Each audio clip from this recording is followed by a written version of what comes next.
Good afternoon, everyone. Welcome back to another edition of Dojo Live. This is Tulio Sirgusa broadcasting from Southern California.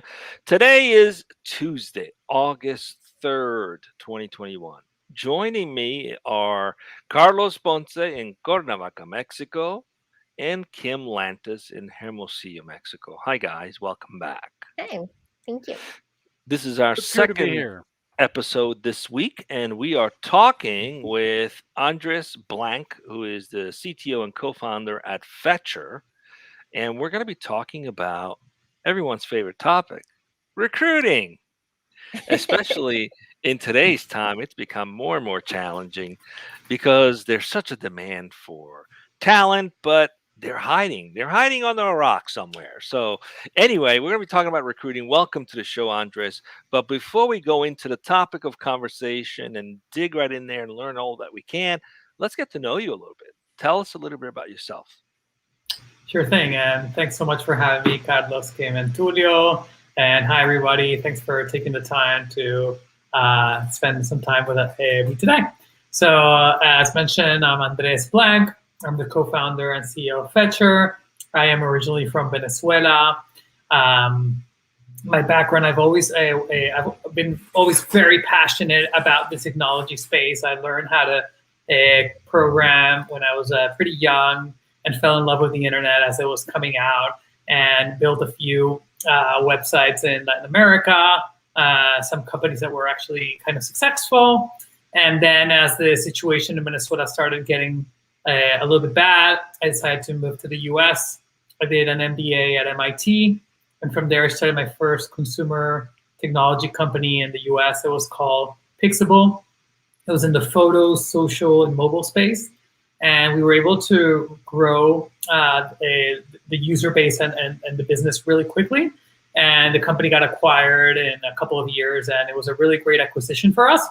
And from there, I was able to bring in a few people that I worked with in the past, and we started working on Fetcher. We've been working with Fetcher for the last 5 years, and it's been a really exciting ride. You know, a lot of highs and lows. And definitely some great lessons that hopefully I will be able to use as we continue growing the business.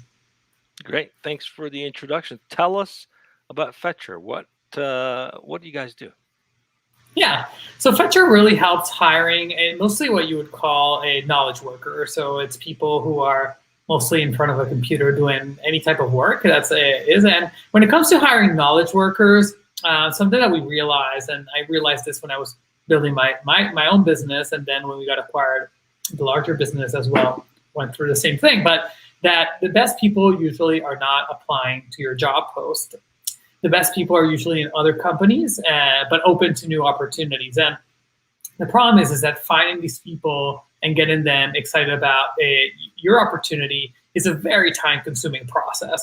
I'm sure that most of you here have used LinkedIn in the past, and that's what recruiters usually use, right? They'll go on LinkedIn, they'll do some searches, they'll find some relevant people, they'll send a lot of messages to be able to get people interested. When you're reaching out to these type of people, it's called passive talent. It's a very time-consuming process. And what we did at Fetcher is that we said, hey, can we automate this process? And when we were thinking about automating this, there was a lot of new technology in the artificial intelligence space that was available to the public. So we started using a lot of that technology. And our insight, kind of like maybe our unique insight, is that we realized that in order to really automate this process, AI wasn't enough. What we did is that we combined AI with people looking at the data and training the data. And once we did that, we were able to really automate this process. So we released in 2017. And pretty much since then, we've seen a lot of success. We've worked with over 1,000 companies at this point. Some of the larger companies that we work with include Amazon and SpaceX.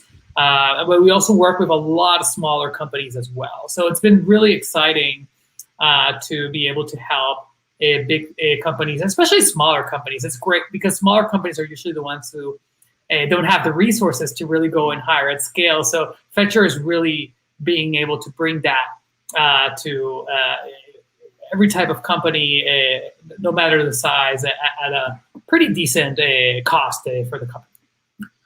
Nice. I want to learn more about your human to machine interface. But before we do, let's go right into introducing the topic today.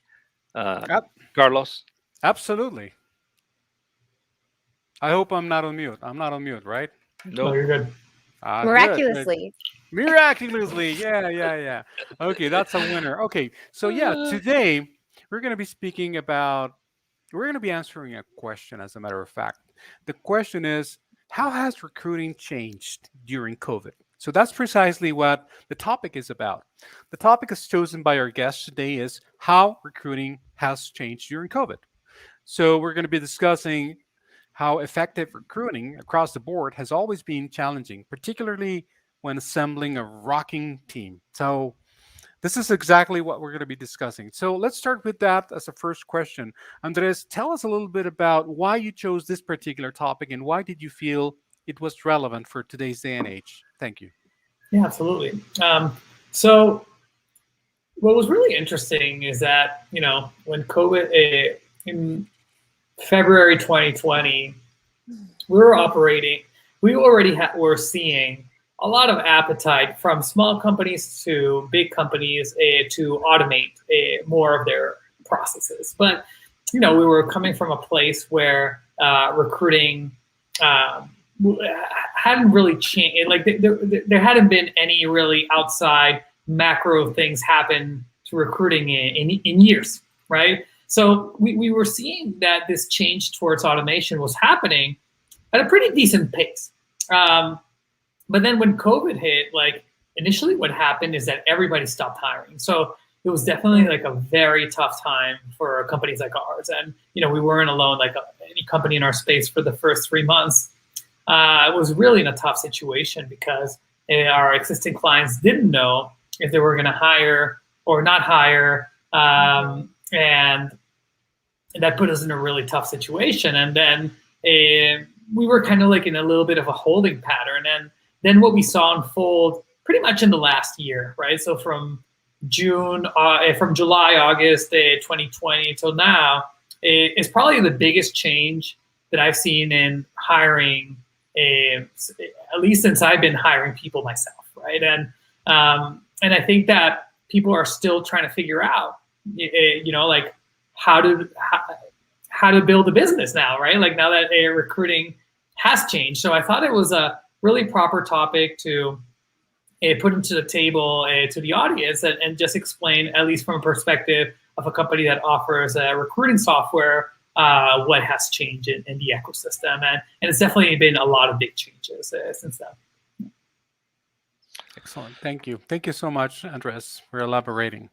So, Tulio, you were going to say something? Yeah. So earlier you said something interesting that what most companies really looking for are the passive candidates that are not necessarily actively looking for an opportunity. Let's just create a persona, right? Someone's been with a company 4 years, fairly successful. They're obviously doing well there. They've been there for a while. The company's growing. There's traction that shows every indication that this could be a person that would be interested in potentially move. Maybe they haven't had a promotion in several years, like their LinkedIn profile hasn't been updated with a promotion for several years. So they're kind of itching for change, maybe itching for an opportunity. How does the platform go and identify these individuals that have not raised their hand to say, hey, I'm looking? How do you determine that? Are there factors that help you guys determine that? Yeah, no, there's definitely a lot of signals, as you can imagine, when you're hiring, right?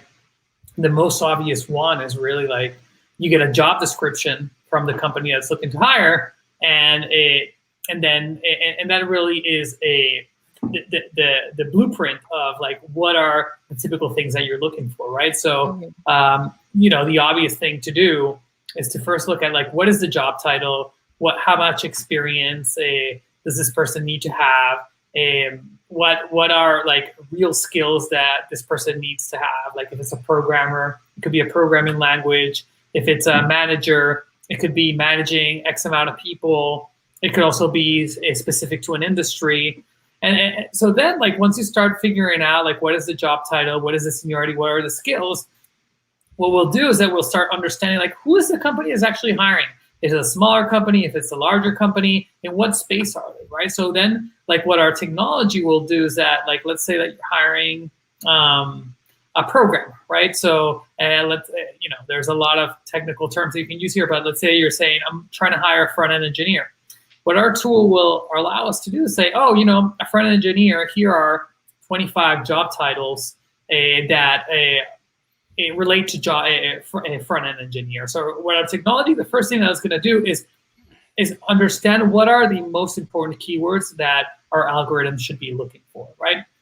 Then the second thing it's going to do is understand like what are the type of companies that it should be targeting. So like we can go, like when you get a job description, you can go from saying, hey, in this job description there are like 15 and 20 points that are very important. Once it goes through our own algorithm, it will go from 20 keywords to hundreds of keywords. It's going to figure out these are the companies that you should target. Here are all the job titles. Here are all the different skills.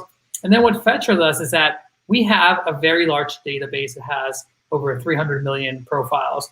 At the same time, we'll leverage other platforms like LinkedIn, GitHub, Stack Overflow, Dribble for the sign. So what we're trying to do is really look at the whole universe of the online world to find people. Mm-hmm. And then like once we have identified the first group of people, that's when it goes through our layer of quality assurance, in which you're going to have people in our team looking at all the information and just seeing if that person is matching. And that's when they start training the data. And that's when they say this person's a good fit, this person's a bad fit. And after we start training the data, the algorithm in the background is going to change and it's going to adapt. And once we feel that the quality of the profiles that we have is good, that's when we send that information to our existing clients. And a lot of our existing clients, like once they calibrate it, once they get a few profiles and they say, oh, these people look like super relevant, then they'll automate it. So then without even looking, they will blindly email hundreds of people. And what's really neat is that those emails actually go on behalf of the company, right? So if you work at Amazon, the person sending you an email is not Fetcher, but it's Amazon, right? And if that person doesn't respond, our technology will follow up and send 2 follow-ups. So what's really neat is that we were able to not only find really good people, but create like a very clean mechanism to reaching out to them and following up. And the other thing that's really great is that once people respond, our algorithm can detect if that person's actually interested or not. And if somebody's interested, we're going to highlight that person to make sure that you're staying on top of that. So that's a little bit like how the search aspect works. And the reality is that going back to the passive talent, like what signals are we looking for? So that's like the part that is really obvious, right? Like you're trying to look for these keywords. But going back to what Tulio was saying, like, has this person been promoted recently? Is this company growing? So we take those signals a lot into account, like how long has this person been in the company? Is this company doing well? Is this company kind of like flat? So that not only allows us to find people who are great, but people who seem to be highly likely to look for a new opportunity. But even with those, yes, right? Yeah, I was going to ask, like, one of these elements, I think, whenever you're searching for an individual, particularly somebody who's not looking for you actively, right? This poaching element, which can rub some people wrong sometimes. Mm-hmm. I think one of the keys to breaking through that is personalizing. So once these people have been identified and you kind of use this AI to make a good match, can it go beyond that? Like, can you also personalize or at least choose the best messaging that person might best identify with? Or is that where it leads more into the recruiter's job? That's a great question, Kim. So something that we realize is that if you send, so the emails that we send are somewhat personalized. So what does that mean? It means that when you get an email, it's going to mention what is your name, what is your job title, what company you came from. So it looks kind of like a personalized email. It's like, hi, Kim, I'm Andres. I'm the founder of Fetcher. We do this. I noticed that you are a front-end engineer at Amazon, and we love your background, and we would love to chat.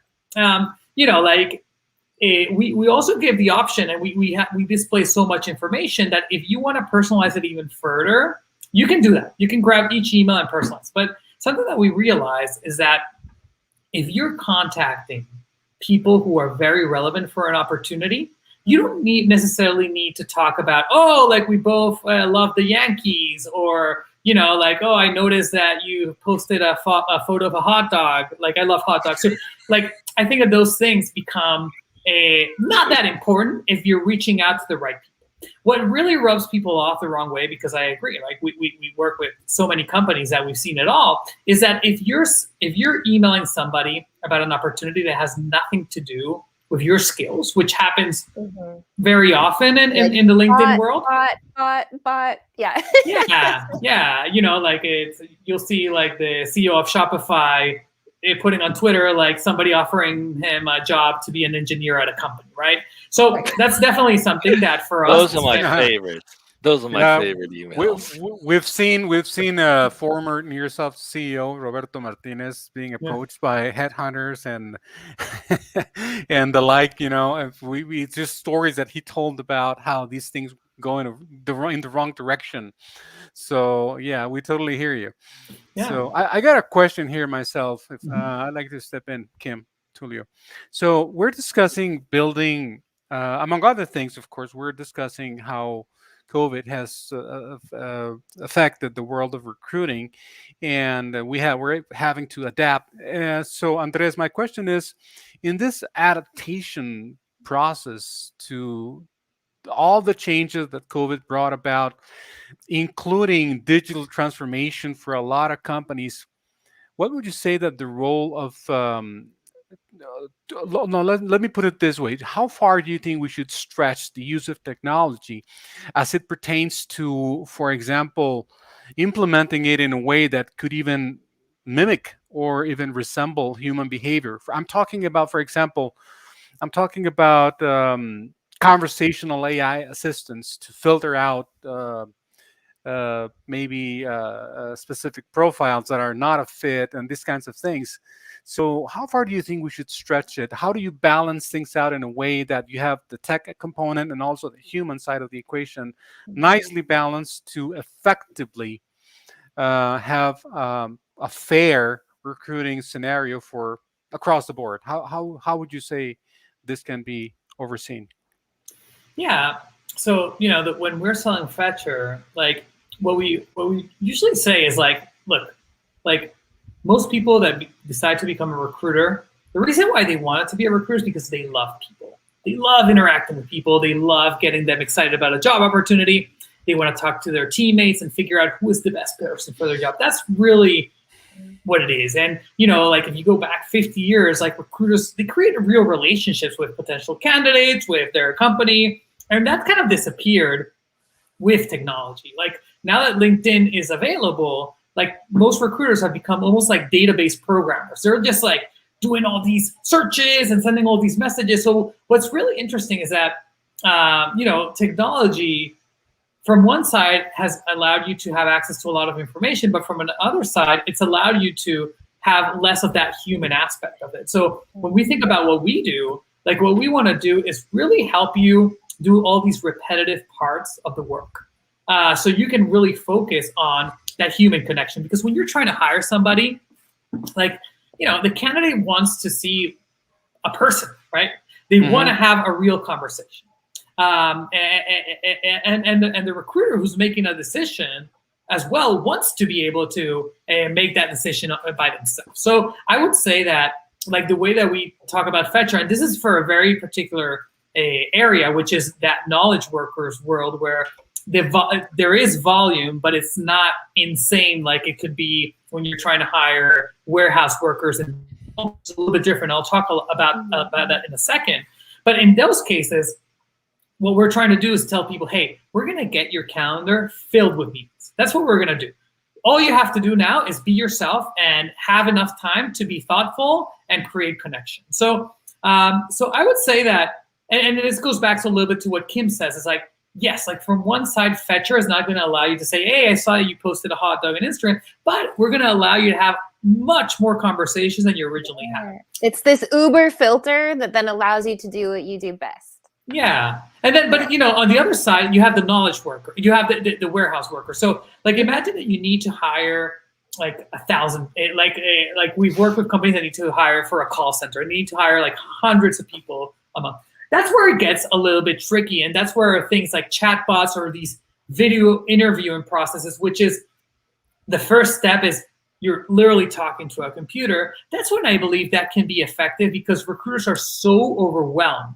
And the reality is that there's a lot of information that is not online that those chatbots can help. But chatbots are not very effective in general. Like, I would say they're good for customer service when you know what you're looking for. But if you're doing like a very open-ended conversation, it can be dangerous, right? So I think going back, like, there's a company called HireVue. Like, HireVue does these video interviewing things, and then they're kind of like giving people some scores. And you can argue that sometimes it's not perfect, but it's definitely helping people like filter through hundreds of people. So I would say for the case of Fetcher, like having that you want those conversations to be person to person, but when you're doing a higher volume, you might need to resort to those type of things. Going back to the higher volume, if I understood correctly at the beginning of today's talk, you mentioned that you have a human filter after your artificial intelligence filter. So this sort of human quality control. What's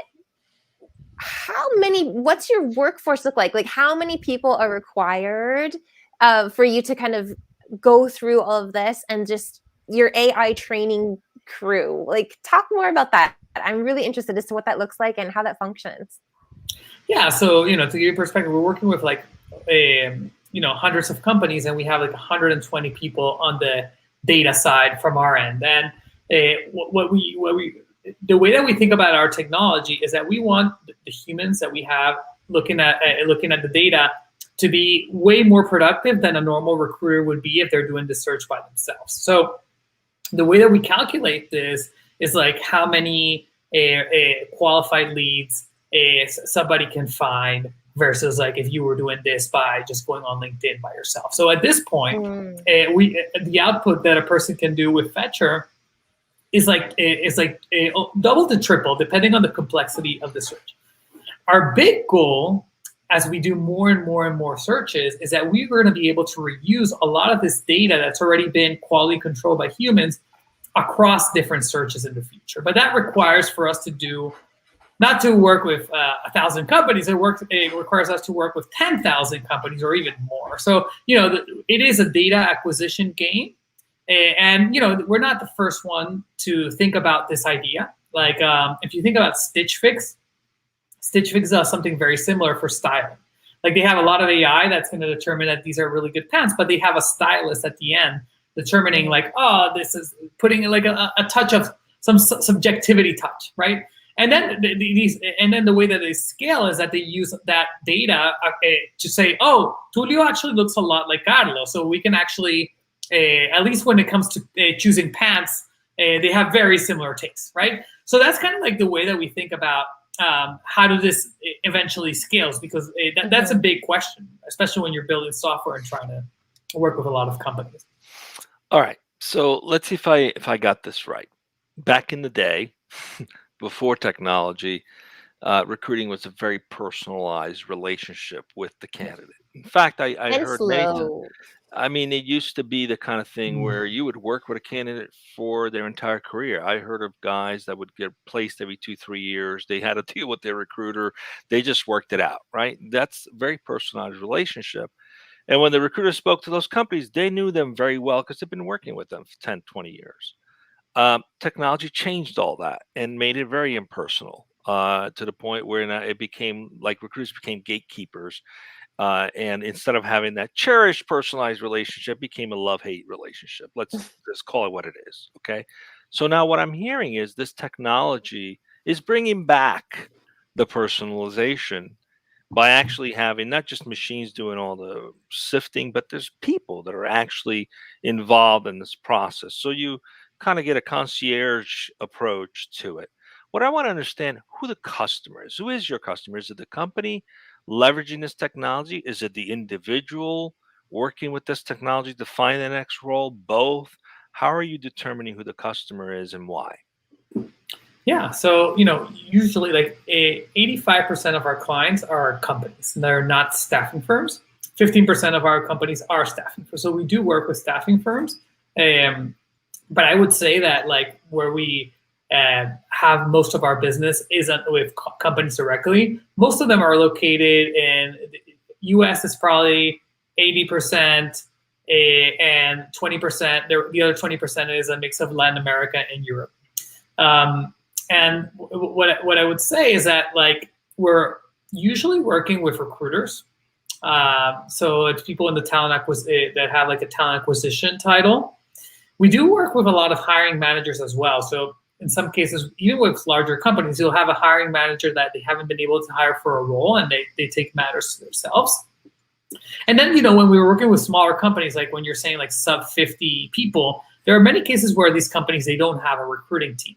So in that case, we'll work directly with a hiring manager. And what's great about Fetchr is that when we started, we were mostly working with very small companies. And then we've been able to graduate and work with bigger and bigger companies, as I was mentioning before. So what's really great is that you don't have to be a recruiter to use Fetchr really well, right? And that's very different from LinkedIn, right? Like you usually need to spend so much time on LinkedIn that if you're not a recruiter, you're not going to be able to do that. So, you know, recruiters, US companies, I would say like most of our clients are between 100 employees to 5,000 employees, so pretty broad. But in the last 6 months, and this will come as we speak more about how COVID has impacted hiring. Mm-hmm. In the last 6 months, we were just seeing like a lot of larger companies coming into the fold.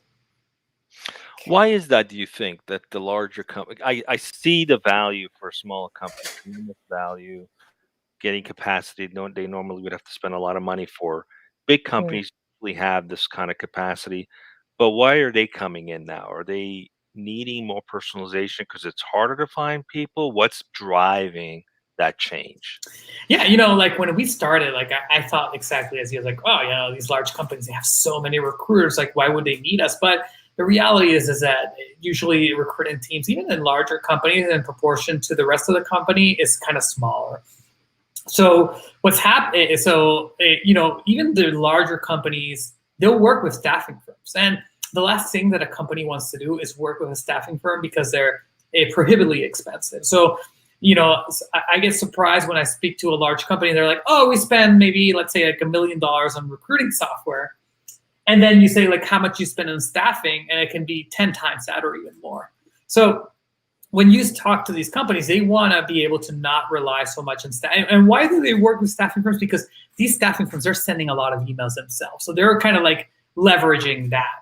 And the reason why there's more adoption happening now than I would say 6 months ago is because of COVID, there was a moment of pause in which even the larger companies had a moment to, some of them downsize their team. Some of them decided to rethink their processes.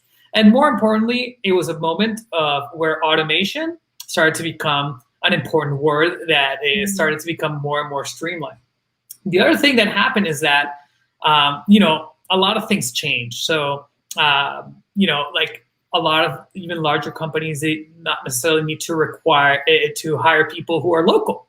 So now, like all these relationships that they had with staffing firms become irrelevant, right? So, so now they need to find another way to attract all this talent. So, you know, it's a mix of a lot of different things that has made the enterprise to start looking more and more towards automating, which is exciting. So we've come to the end of today's show. This 30 minutes has. We could talk for hours on this. Yeah. I have one final question. It's in line with COVID, but the shift goes more from the technology to the people themselves. What have you seen, if you have any data to back this up, about the shift and what's attractive to those passive workers? Is it money that's talking? Is it the ability to work remotely? Like, how are people successfully recruiting and attracting these passive workers? And tapping into that company culture, what would you say is attractive about Fetchr's own company culture that's making you successful? Yeah, you know, like at the end of the day, we're humans, right? And what's really impressive about the current workforce is that the way that 20-year-olds prioritize their career is very different to how 20-year-olds would prioritize their career 20 years ago, and very different towards like how an 50-year-old executive would prioritize their career now.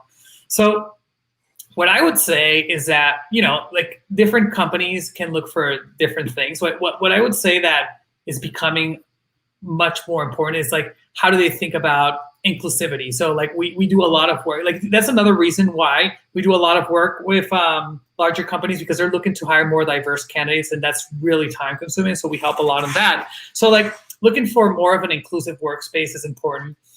Looking for a place where there's, now people really value flexibility. So this idea, and it's still up to the debate, like, do I want to work from an office? Do I don't want to work from an office? So having a little bit of that hybrid is important.